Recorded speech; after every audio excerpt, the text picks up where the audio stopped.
I'm Mike Holmes, and I've been making it right for homeowners for 20 years. I'm teaming up with my son, Michael, who can build anything, and my daughter, Sherry, who's highly skilled and has an eye for design. Together, we're going to rescue families who have been scammed by bad contractors and crappy workmanship. This is Holmes Family Rescue.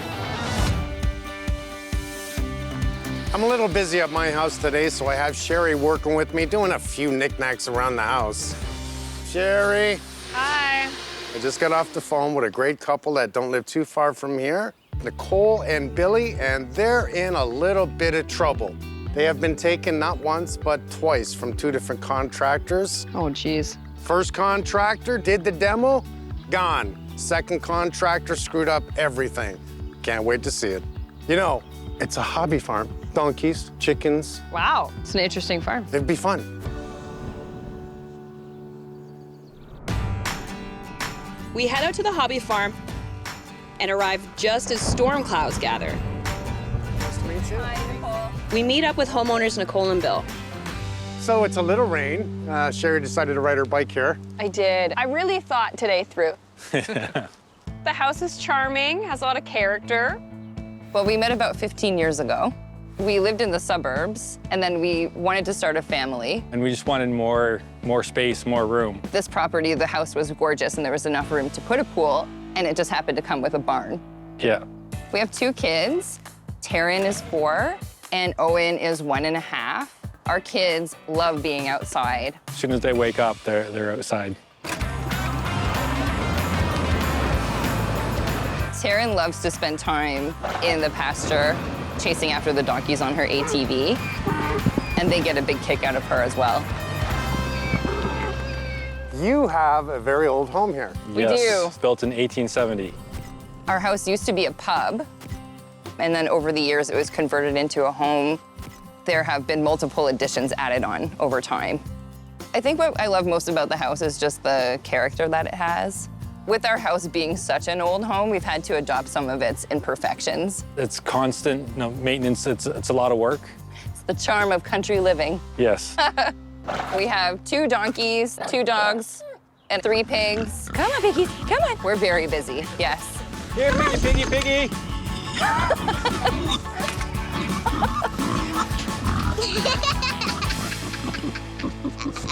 So we did have a mudroom, laundry room addition off of our kitchen. And a couple of years ago, we had a frozen pipe.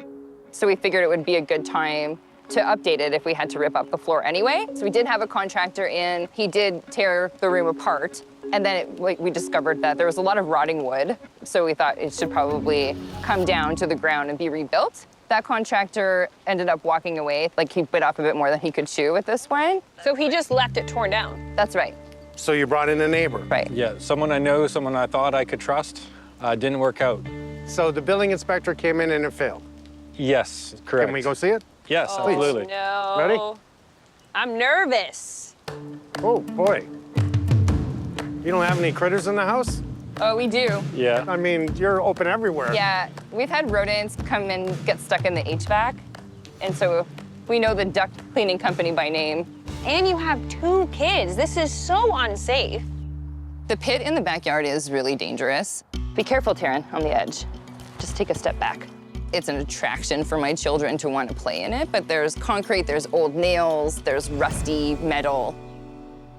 This is what your contractor did? Yeah. Yes. It was supposed to be 4 feet deep. Okay, it's a nice big footing, but it's not 4 feet deep. Frost line is around 4 feet in this area. In the winter, if the frost gets deep enough into the ground, it can pick up the addition and start to move it. And it'll go up and down like a toilet seat every single year.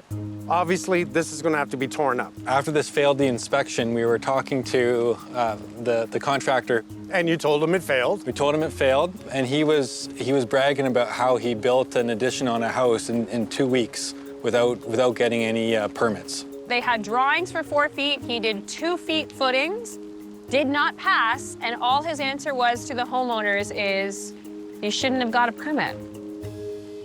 Pardon me? You know, it's not a good thing to build without permits. Well, I know why now. How much are you 2 out of pocket at this point?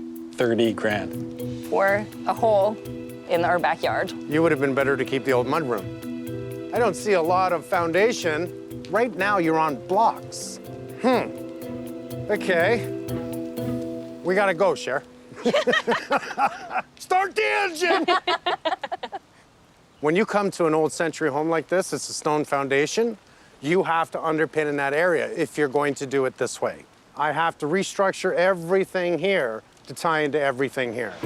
It's gonna be a lot bigger of a job than I anticipated. You can put your money on that one. I want to see the inside. Okay.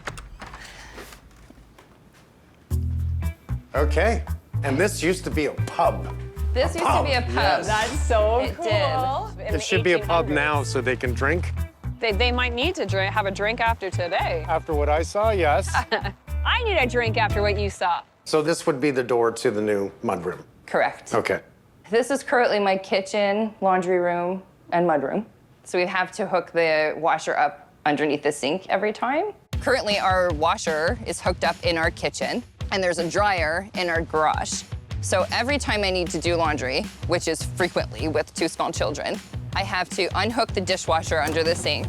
Then I have to hook hoses up under the sink to the plumbing. And then I have an old water jug that I use to help hold the drain plug in place.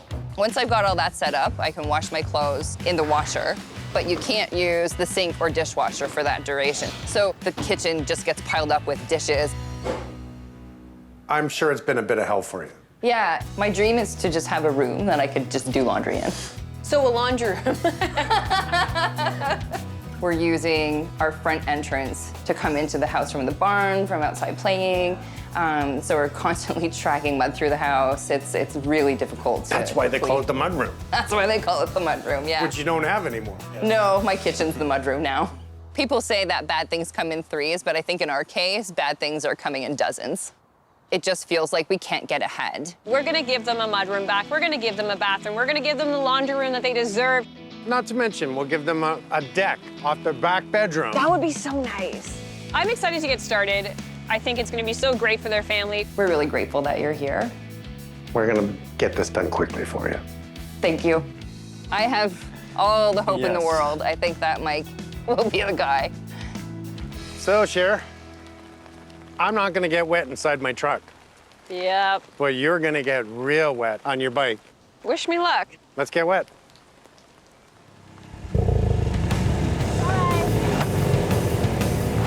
Yes, I got drenched, but it's not the first time I've been caught in the rain. Perhaps checking a weather app before heading out is in my future. The weather has cleared up, and we're not wasting any time. Before we start digging, I'm meeting my electrician, Frank, and Will from ESA. And that's the Electrical Safety Authority, to check out the state of existing electrical and most notably, the lines that run to the barn. So the first thing that I noticed is the major power line. But when I see these lines like this is not good. Yeah, it's a red flag right away. ESA is the governing body that's going to tell me if it's done correctly or incorrectly, and we follow that good old book. What we're looking for is our permits pulled on this job. Billy told me that this was inspected from this point to the shop, correct? Well, that's the problem, Mike. I don't know if this was actually inspected or if a notification was ever taken out with ESA for this work. You don't know. That's right. I can't find a permit in our system. If this line has never been inspected, Will's going to have to come back and tell me what's wrong with it, and we may need to start digging. Okay. May need to replace the line. Okay. If it's too close to that pool, That's a good point. We have a pool. How far away from the pool does it have to be? It's got to be 10 feet, or you can provide GFI protection for the conductors themselves to make sure that that current doesn't leak into the pool where your family is. Pool, electricity, don't mix. Everything about electrical is safety. Number one, visually looking at that line, there's no way it's 10 feet from the pool. Okay, so we're gonna do further investigation with all the lines that are here, where they go, how the hell they're tapped in, and what we gotta do to fix it. So I know the panel's here. So Frank's doing me the honors. He's gonna open up where the electrical panel is. He's gonna pull the plywood off because I can't wait to see this. Whoa! Oh dear.